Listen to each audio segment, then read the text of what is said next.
Do you think that by crossing a top-tier rooster with a commercial production hen, you've suddenly invented a new breed? If your offspring are coming out all over the place, or if they've lost that genetic spark you were counting on, today I'm going to give you the straight talk that the big-name breeders keep behind closed doors. We are talking about exactly how many generations of blood and how many years of ruthless selection you actually need for your project to stop being a backyard experiment and finally become a rock-solid, stable breed. Let's dive in. To understand why your crosses don't look like their parents after just a couple of seasons, we have to talk about the biggest trap in the poultry world, the F1 mirage.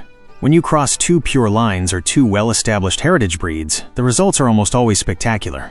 The chicks are born with incredible vigor, they grow like weeds, and the pullets are usually absolute egg-laying machines. This is a biological phenomenon called heterosis, better known as hybrid vigor. It's a genetic spark, a synergy of dominant alleles masking hidden weaknesses. But it's a spark that burns out fast if you don't have a plan to keep the fire going. Hybrid vigor is like a biological battery that is fully charged in that first cross, providing a boost in immunity, growth rate, and fertility that exceeds both parents. However, this battery doesn't recharge on its own. If you just keep breeding those F1 birds to each other, you're going to watch that power drain away until you're left with birds that are actually worse than your starting point. Many of you have reached out in the comments asking if you can take industrial meat birds like the Cobb 500, the Ross 308, or even hatchery layers like the Isa Brown to start your own breeding projects at home. Here's some real talk. Those birds are not breeds. They are protected corporate formulas, the final product of a complex four-way cross performed in high-precision labs under strict trade secret protocols. When you try to breed them, you run headfirst into hybrid depression. Those genes that were forced to work as a team for explosive growth fall apart in the next generation because the genetic puzzle becomes unscrambled during meiosis. What you'll see in your coop are weak offspring, uneven growth rates, and poor health. One bird might look like a meat giant while its sibling looks like a scrawny layer, and both will likely have heart or leg issues because their frames weren't built for longevity. Big Ag designed these birds to be a dead-end product.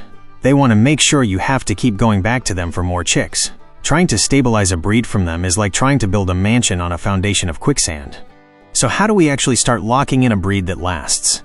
It all goes back to the laws Gregor Mendel discovered, and the first one you must master is the law of uniformity. If the parents are homozygous, meaning they are true pure breeds that carry the same versions of a gene, their offspring will all look identical. But don't let that fool you. That uniformity is just a mask for the genetic volcano bubbling inside. The real breeder is born in the F2 generation. That's when you cross those F1 siblings with each other to see what's really under the hood. That is where the genetic explosion occurs.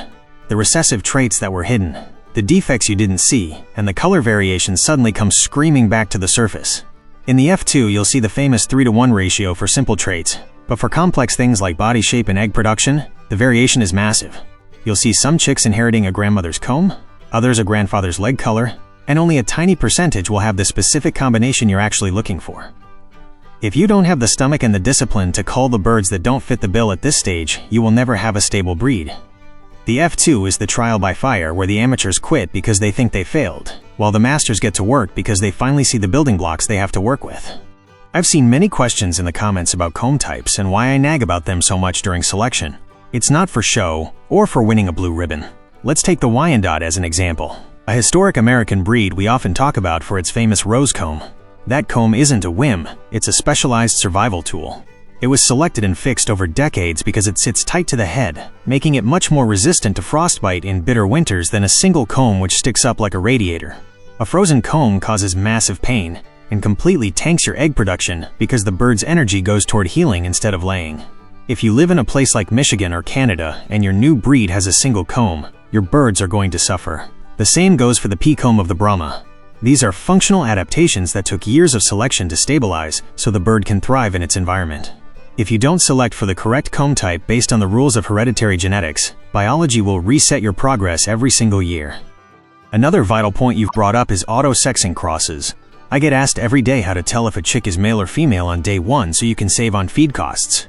This only works reliably when you have fixed sex-linked genes, such as the silver or barred genes found in the Plymouth Rock. In an auto-sexing breed, the traits are built into the breed itself, so the offspring always show their gender through their down color. But for this to be predictable, your lines must be pure and homozygous for those specific genes. If you try this with hatchery stock like Lohmann's or Isa Brown's, the result is a frustrating genetic lottery. Breed stability means predictability. If you cross A with B, and the result is always C, you're on the right track. If the result is sometimes C and sometimes D, you don't have a breed. You have a mess that's eating your profit margin. To move forward, you must define your breeding North Star with absolute clarity. Do you want an egg-laying machine like the Leghorn or a meat colossus like the Jersey Giant? Many people chase the perfect bird that does everything, but genetics is a game of trade-offs. You can't have it all at once. The Jersey Giant, for example, is a historic pure breed that sacrificed growth speed for a massive final frame and superior meat quality, but it takes months to reach its full potential. If your goal is a balanced dual-purpose bird, like the French Faverolles or the Sussex, you must select birds that maintain a strong bone structure and a steady laying rate without making them so heavy they become fragile. Stability arrives when the body type, growth rate, and even the temperament become uniform across your whole flock. This is where your most powerful tool comes in, the one that separates the serious breeder from the multiplier, the selection log. Without records, you are sailing blind in an ocean of invisible genes. You must record every cross, every hatch date, and every defect you see, no matter how tiny. Memory is a liar, but paper holds the cold, hard truth. You must identify the best individuals not just by how they look today, but by how their offspring perform. We call this progeny testing, and it is the gold standard of breeding. If a rooster looks like a grand champion but his offspring are born with crooked combs or weak legs, that rooster is out. Period. Cull him. Selection is a cold, methodical process that requires brutal honesty to admit when a bloodline isn't working. Finally, we must talk about the delicate dance of managing vigor versus genetic purity. When you are selecting to lock in traits, you will eventually run into inbreeding. Some in the comments have wrongly compared it to human incest, but in the world of technical poultry breeding, line breeding, or backcrossing is a professional necessity to fix desired traits from an exceptional ancestor. The secret to a master breeder's success is knowing when to close the blood to fix beauty and productivity, and when to carefully open it again with a refresh to avoid losing the health and vitality of the flock. Stabilizing a breed is a tightrope walk. On one side you have the uniformity of traits, and on the other you have the raw vitality of the animal. If you lean too hard into purity without selecting for health, you'll end up with beautiful but sterile or sickly birds. If you cross too wide, you lose your identity. This balance is achieved by looking at every generation under a magnifying glass, understanding that every decision you make today affects the DNA of your birds for the next 10 years. The road to stability is a long-distance race where patience, data, and technical knowledge are your best allies in transforming a simple cross into a true biological work of art. Hitting the 4th generation is where most hobbyists separate from the true masters of the craft. This is the stage where the work becomes repetitive, demanding a discipline of steel to avoid getting sidetracked by a pretty bird that looks good on the surface but lacks the genetic depth to pass those traits to its offspring. Once you've navigated the genetic explosion of the F2 and selected the most consistent specimens from your F3, you enter the phase of absolute refinement. For this, your most sacred tool is the selection log, your roadmap through the complex world of avian DNA. Many friends ask me how to keep these records effectively, and the secret lies in extreme individualization. Every bird must have a clear identity, a health record, and a production history that allows you to trace back not just its parents, but the specific virtues and defects it has passed down compared to its siblings. You need to be tracking weekly weight gains, feathering speed, exact comb shape, and egg color intensity from the very first lay. At this stage, line breeding and backcrossing become the primary engines of your project. I want to address this with total technical honesty, because I've seen many uninformed comments comparing these techniques to human incest in a way that is scientifically ignorant. In professional poultry breeding, backcrossing is a surgical precision tool used to fix the specific characters of an exceptional ancestor.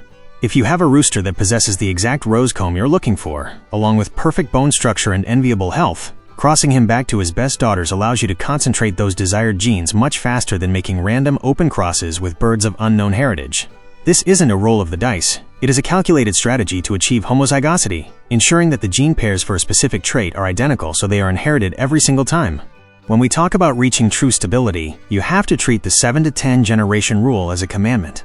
Mathematically, every time you perform a controlled cross and select under a strict standard without deviating, you are increasing the statistical probability that your offspring will be born identical to the parents. It is generally accepted that after the 7th generation of closed, rigorous selection, a population of birds can finally be considered a true breed because its physical and productive traits are sufficiently fixed to breed true.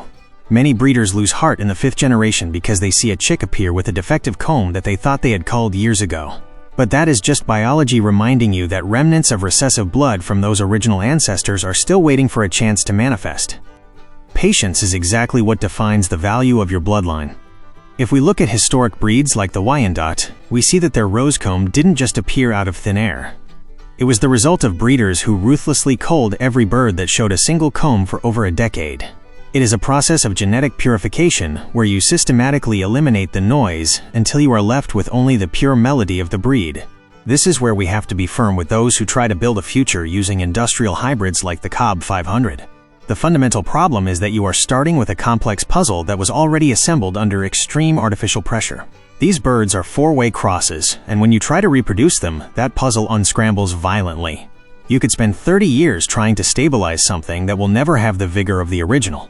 On the flip side, when you work with heritage or dual-purpose breeds like the French Faverolles, you are standing on a solid genetic foundation that has been refined for centuries. The Faverolles is a masterpiece of stability, generation after generation, because there was relentless selection in its history that you can now build upon. If you want to create something that lasts, use these pillars of historical stability as your starting point, not the dead-end birds designed by corporate Big Ag. Professional selection isn't just about the phenotype, what you see on the outside, but about the genotype and how that bird handles the real-world farm environment. In the intermediate generations, specifically between the 4th and the 6th, you must begin to test the resilience of your flock. It's useless to have birds that look like clones if they are prone to common diseases, or if they're laying rate tanks at the first sign of a cold snap. You have to select for reproductive vigor and longevity. A bird that isn't fertile or has lost the instinct to hatch naturally must be removed from the program. Remember, you aren't just making a pretty bird. You are building a breed that must perpetuate itself with health without needing a laboratory. This is where your selection log will tell you the hard truths. You might find that a specific Star Hens line actually has a higher mortality rate in its offspring. That is a clear sign that you need to shut down that bloodline and double down on the ones that actually perform. By the time you hit the 8th generation, if you've done your homework, you'll start to see absolute uniformity. This is the peak satisfaction where you walk into the coop and every chick looks like a copy of the next. You've managed to fix the sexable traits, and now you can identify males and females at hatch with 99% confidence. You've ensured the carcass structure is consistent for meat production, or that the egg color is that exact olive green you were aiming for in your Americana crosses. This is the level of mastery where you stop being a simple multiplier and become a true creator. Don't forget that introducing new blood is necessary after several years to avoid the pitfalls of extreme inbreeding depression, but it must be done with surgical precision.